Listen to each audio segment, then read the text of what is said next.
साधु की जो जीवन होती है बहुत संघर्षपूर्ण भरा रहता है मेरे दोस्त।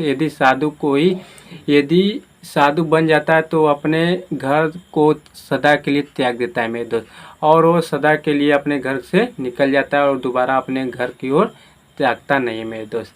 क्योंकि यह हिंदू नियम भी है कि यदि कोई आदमी साधु संत बन जाता है तो दोबारा अपने घर में पैर नहीं रखता है।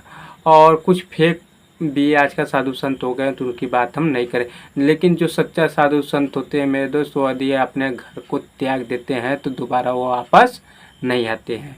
वो एक सच्चा साधु होते हैं मेरे दोस्त, और वो सदा पूरी जिंदगी इस सत्य मार्ग की ओर निकल जाते हैं और दोबारा किसी चीज़ को पीछे मुड़कर नहीं देखते हैं। ऐसे में हम एक लोग को एक साधु की कहानी बताऊंगा जो जानकर आपको भी हंसी मतलब संघर्षों उतना उनका भी जानकर आपको आश्चर्यचकित होगा। जी हमारे मुख्यमंत्री योगी आदित्यनाथ जी की भी इसी प्रकार की कहानी है।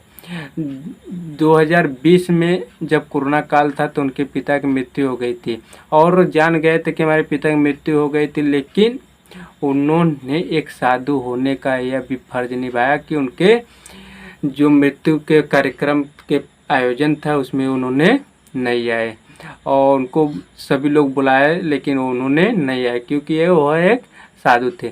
लेकिन मृत्यु की जब वो सारी चीज़ें तेरे वेरे बीत जाती है तो उन्होंने अपने माता जी से मिलने के लिए आए, और माता जी से मिलने से उनको दुख जो होता है वो बांटे। और उन्होंने यह भी बताया कि हमारे माता जी से बात जो इस प्रकार हुई कि जैसे एक लड़का और एक माता का जो प्रेम व्यवहार रहता है उसी प्रकार हमारे माता जी का भी था। लेकिन योगी आदित्यनाथ जी ने भी एक बार अपने पिताजी से मिले हुए थे मेरे दोस्त। और हम बता दें कि एक बार जब योगी आदित्यनाथ जी ने नजीमाबाद के एक चीनी फैक्ट्री का उद्घाटन करने गए थे तो वहाँ पे दूर से देखे कि ये हमारे पिताजी तो नहीं हैं, और उनको लगा कि नहीं हमारे पिताजी है। और उन्होंने चीनी उद्घाटन में जब तक उद्घाटन के भाषण दिए और अपनी आंखों को सीधा ताल्लुक़ रखा अपने पिताजी से। और जब भाषण खत्म हुआ तो उनके पिताजी अपने घर की ओर प्रस्थान किए, लेकिन योगी आदित्यनाथ जी ने अपने सहकर्मी लोगों से कहा, ये हमारे पिताजी हैं, जाओ उनको बुला लाओ।